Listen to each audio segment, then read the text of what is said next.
Oh, no, stay on here. Stay here. And Liz, if you want to come up here. Has anyone got any questions? And I will hurl you the microphone. So we've got just 2 or 3 minutes now just to kick off with any questions that you might have for any of our speakers. Who's going to start us? Because, well, you know, you're sort of like sitting there and thinking, oh, I'd just like to find out a little bit more about, right, okay, here we go. Throwing it at a given person now. Oh, not too bad. Hi, question for Cecily. Nice to meet you yesterday. Have you considered actually the sustainability angle of actually what you're doing in terms of actually creating the digital champions and carrying it on like we're doing? Absolutely, it's the only way.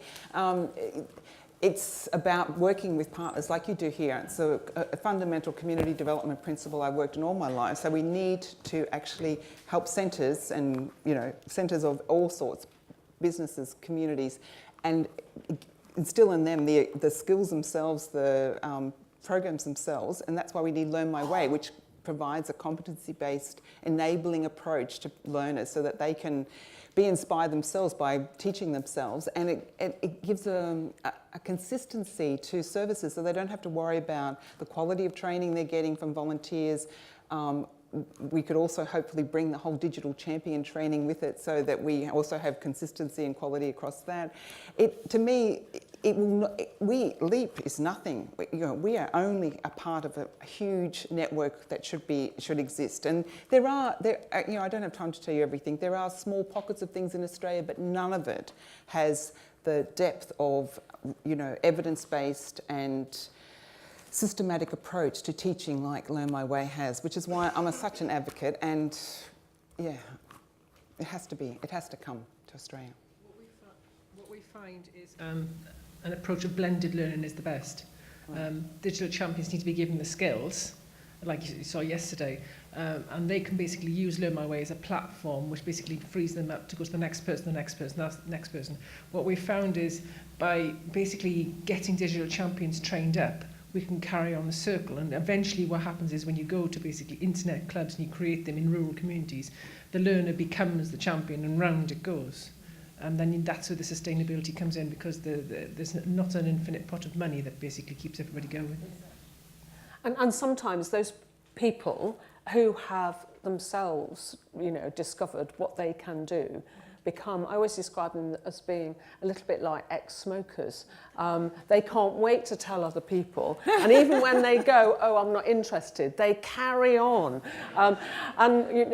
We've sort of seen that happen with young people, and we actively use them as ambassadors with their peers.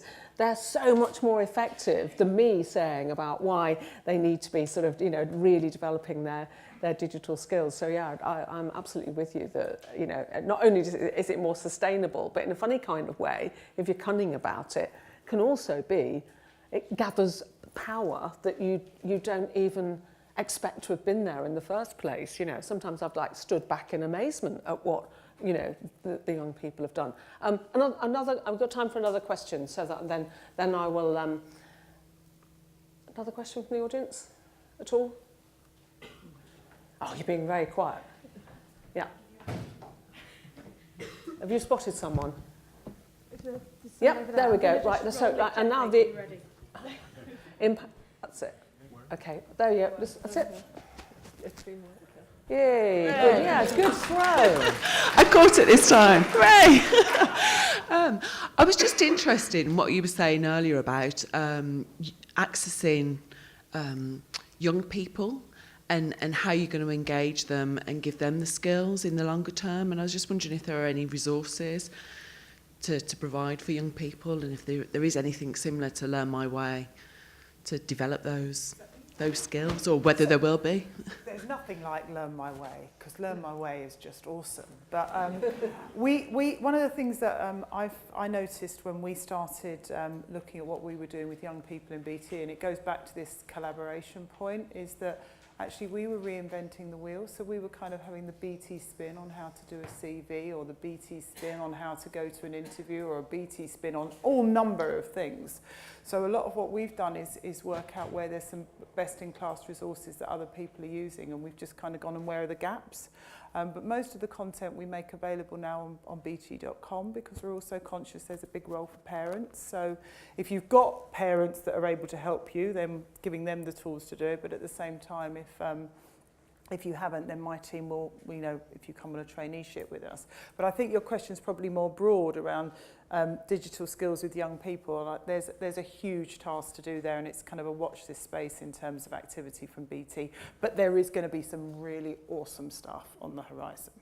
Yeah, and I think one of the things around young people is that there are a number of amazing initiatives. Like yours? Like mine, but there are others as well. And I also have a thing, if I mention the word teen tech, then I will also mention other initiatives. So I will now mention Apps for Good, and I'll mention Freeformers. There are all sorts of really good initiatives. And one of the issues can be that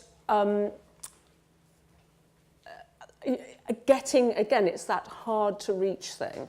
And really investing time in making sure the young people who most need those experiences get them, and it takes time and it can take money, but it's so worthwhile when you do it. But, because it's not just a numbers game, X million have done it. It's like, it can sometimes be X thousand or X hundred or X 10, but those people are really, really going to benefit, as opposed to someone having something which is yet another little thing to put in their CV or whatever when they're applying to uni or for a job. That getting the kids who really need those skills, and that by getting those skills they then develop a confidence which spills out into absolutely everything else that they do, and then they just think, oh goodness me, I can do this kind of stuff, and it becomes sort of infectious.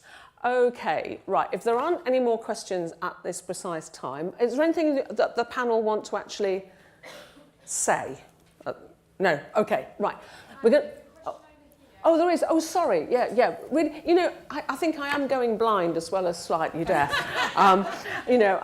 That's it. Excellent. Right. What's your question? Hello. Hi. It's kind of building on the last question, but moving to the other end of life. I'm Emily. I work for Age UK, and I know we've done some work together, which is brilliant.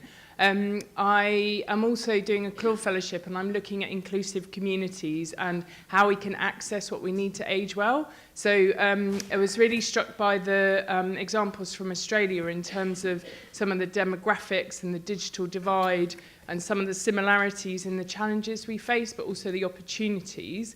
I guess I was just interested in how do we connect up so that every citizen in every area, regardless of their age, can continue to learn and contribute and participate and be included. And I was just struck by some of the presentations earlier, for example, the housing one, and it's sort of understanding how you are going about making sure that people are included, not just once they're already sort of identifying as old or in need of services, but actually as a life course, lifelong learning approach. Thank you. Do you want to pick up on this one? Shall I just start off? I mean, the last bit of your question is the trickiest bit, of course, because what I was going to say is that a lot of the people who do come, and I've met quite a few learners actually who have gone from being agoraphobic to then being a digital champion in a UK Online Centre. But they've always come through either family and friends, or they've come through another frontline worker. So through a job centre because they've had to go and sign on, or by a care worker. Charlotte Self from Leeds Library over there.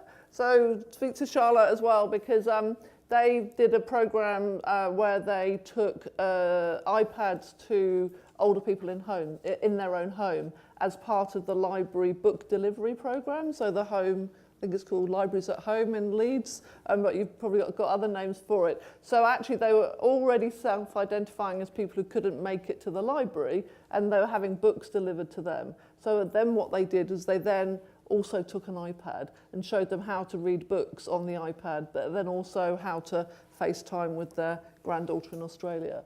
So it's about, I think about those frontline workers, and as well as family and friends, we know how powerful they are too. Thank you very much for that question. And I'm now going to very carefully just look around. Okay, I think we're good for coffee.